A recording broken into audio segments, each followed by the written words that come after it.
老警长霸气呼小，硬刚能源部，霍金斯天团终于聚首。我是瓜皮儿，怪奇物语第1季前情提要。霍普寻找了1个星期的威尔，他逐渐发现线索可能指向了另一个孩子。经过调查，霍普和交易找到了一个女人泰瑞，多年前曾控诉能源部抢走自己的孩子。虽然所有证据都表明孩子流产了，可女人坚信她还活着，而且拥有着超能力。而麦克几人终于找到了11，就在他们回家的路上，能源部出动了大量人手前去抓捕11。11一直惦记着自己的假发，没有那个他觉得自己不像个女孩子。麦克安慰他说：“你本来就很美。”互相产生了依赖，两人差一点就啃了上去。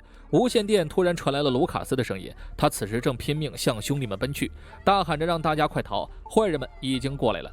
几人看向了窗外，果不其然被包围了。麦克嘱咐妈妈千万别告诉任何人自己去了哪儿，说完就拉着11从后门逃走。只是没走出多远，他们就对峙上了布伦纳。麦克二话不说就是一个地板油啊，同时用无线电跟卢卡斯约定好了见面地点。3人刚刚集合，身后就传来了轰鸣声，能源部的人已经追了过来，就是把自行车蹬着稀碎，那也肯定跑不过4轮，何况能源部还是前后夹击。危机之时，11出脑了。正是这一击阻断了他们的追路，几个孩子这才向着远方逃去。11刚刚的举动直接让卢卡斯黑转粉呢，并主动对女孩道歉，请求原谅。在11点头还以同样的歉意后，哥几个也都冰释前嫌了。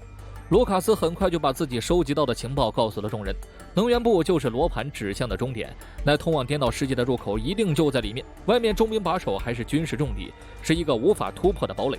就在他们商量对策时，直升机已经接近。为了揪出几个孩子，能源部算是动了大手笔。好在孩子们机智躲过一劫。另一边，霍普和乔伊赶到了警局，见到了因为打架被抓进来的乔纳森。打架倒是不至于此，主要是当时他情绪激动，伤到了警察。霍普一回来就让兄弟们放人，可警察们却拒绝了，因为他们在乔纳森的车上翻出了手枪。霍普意识到了不对劲儿，要跟乔纳森单独聊聊。乔纳森以为怪物的事儿没有人会相信，结果霍普出奇的没有反驳他。这些日子他见了太多离奇的事情。几人沉默之际，警局传来了吵吵嚷嚷的声音。之前欺负麦克的古惑仔带着家长来报案了。11当初扭断了男孩的手臂，霍普心烦得很，本打算录个笔录就送客，可当他听到出手的女孩没有头发时，意识到这可能是个突破口。古惑仔也胆颤地说出了事实，那个女孩拥有超能力，像是意念之类的，而且跟麦克走得很近。闻言，霍普立刻带大家前往了麦克家。就在他们来之前，麦克的父母被查了水表，能源部一进门就把家里翻了个底儿朝天，这给爹妈整的眉头都拧在了一起。但其实凯伦已经在地下室发现了掉落的假发，他意识到这群人说的可能是真的，但还是机智的应对了能源部，用的还是隐私权加知情权那一套。布伦纳见状亲自上阵 PUA， 直言你儿子现在遇到了危险，你们当父母的肯定要辅助我们救出他。凯伦打看见布伦纳第一眼就觉得这个人毛骨悚然，但她丈夫却相信政府不会伤害百姓。霍普他们在不远处就看见了被封锁的麦克家，这可给南希急得够呛啊！好在老警长经验丰富，知道现在这个情况代表对方还没抓住麦克，只要麦克那几个孩子还安全，他们就有希望先一步找到对方。冷静下来的乔纳森想到了一个东西，或许他能联络上麦克他们。乔纳森回家翻出了威尔的无线电，不一会儿麦克这边就传来了动静。南希一直呼叫弟弟，麦克听见了却不敢应答。几个孩子意识很强啊，担心这可能是能源部的陷阱，脑子里就俩字：不要回答，不要回答。霍普一把夺过对讲机，对孩子们说明了情况的严重性，可是还是没有人应答。他们刚想放弃，就听见了麦克的回应 ：“Mike, I'm here. We're here.” 告知地点后，静静等待老警长的救援。没想到霍普没到，能源部的人反倒是先来了。几个孩子避无可避，只能趴在车上颤颤巍巍。随即听到下面传来惨叫声，下一秒霍普赶到了。史蒂夫一战被打成猪头，心里那是一顿不甘心呢。俩朋友还在一旁开玩笑，拿南希和威尔的事开涮，这倒是反让史蒂夫大发雷霆，怒斥他们做人怎么这么恶臭啊？干嘛非要在广告牌上辱骂南希？急赤白脸的两人丢下了几句垃圾话，史蒂夫不愿意跟他们争执，直接开车离开现场。他回到了涂鸦的广告牌，开始亲手擦掉了那些辱骂南希的话。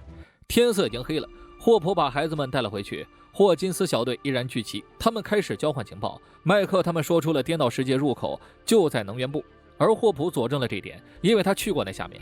乔伊想知道11有没有办法联络上威尔，哪怕只是说出一句话也可以。担心芭比的南希也提出了同样的问题，11的回答是可以。片刻之后，11开始通灵，可不管他怎么集中精神，也成功不了。白天消耗了他太多精力，如今已经接近力竭。他洗了把脸，看向了浴缸，突然想到了一个办法，禁欲能够放大他的力量。于是乎，老师接到了孩子们的电话，老师是有问必答，对孩子们百般信任。感官剥夺是一个很奇特的研究，就是将人们泡在特制的水池里，在里面人的各种感官会被立刻切断，进入到一种很特殊的冥想状态，减少对外界的感知，如同灵魂出窍，与世隔绝。老师教给孩子们该怎样制作这种水池，按照特定的比例将盐溶解到水中即可。根据11的身体大小来计算，至少需要680公斤的盐。霍普马上想到了一个地方，原本仓库里这些盐是用来融化冬天落雪的，现在只能提前借用一下了。众人立刻在体育馆组装了水池，霍普和乔纳森去拉盐，而麦克姐弟负责找水。Stand back. 南希的形象也一下在弟弟面前立住了。 Do you like Jonathan now? No. Do you like 11? What? No, ew. Gross. 就在大家准备水池的同时，乔伊让11感受到了母爱。他并没有因为担心威尔而不把11当成孩子，相反，乔伊的温柔让11感觉到十分的踏实，也让他有足够的勇气来面对接下来的事情。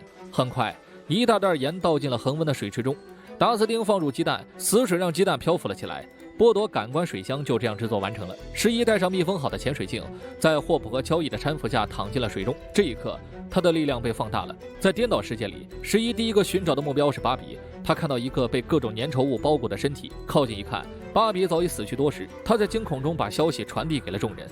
南希的心瞬间就凉了。恐惧的11反复重复着他死了。乔伊紧握着他的手，在边上哄着鼓励着。11很快就有了安全感，并开始集中注意力寻找威尔。眼前是一个简陋的城堡，那是威尔最喜欢待的秘密基地。在里面，11见到了威尔，男孩还活着，但却虚弱无比。11把交易的话原封不动说给了威尔听，告诉他妈妈很快就会来救你。威尔虚弱地回应了一句，交易顿时就有了曙光。只是其他话还没来得及说，就有一股力量驱赶了11，他猛然从水中惊醒，幸好身边人都在，还有交易搂着给他温暖。现在事情都理清楚了，也确定威尔还活着，霍普再也坐不住了，他今晚就要闯进能源部救出男孩，而交易坚持要跟着。霍普二话不说，再让他直接出发。芭比的死让南希愤怒无比啊！刚好乔纳森也有同样的心情，两人决定找到那个怪物，然后杀死对方。他们趁着深夜回到警局，拿了手枪和装备，而刚到能源部的霍普两人直接就被人拦住。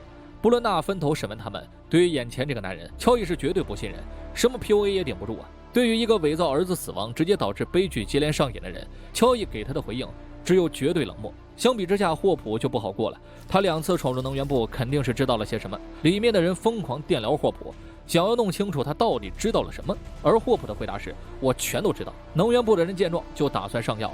如果是一个疯子的话，那知道再多也没有人信。可霍普相当镇定，甚至说出能源部会配合自己救出威尔这种话。他单独见了布伦纳，点了根烟，没多久就顺利带着乔伊来到入口。霍普跟布伦纳做了什么交易呢？而众人又能否解决怪物，顺利救出威尔呢？我是瓜皮儿，我们下期见。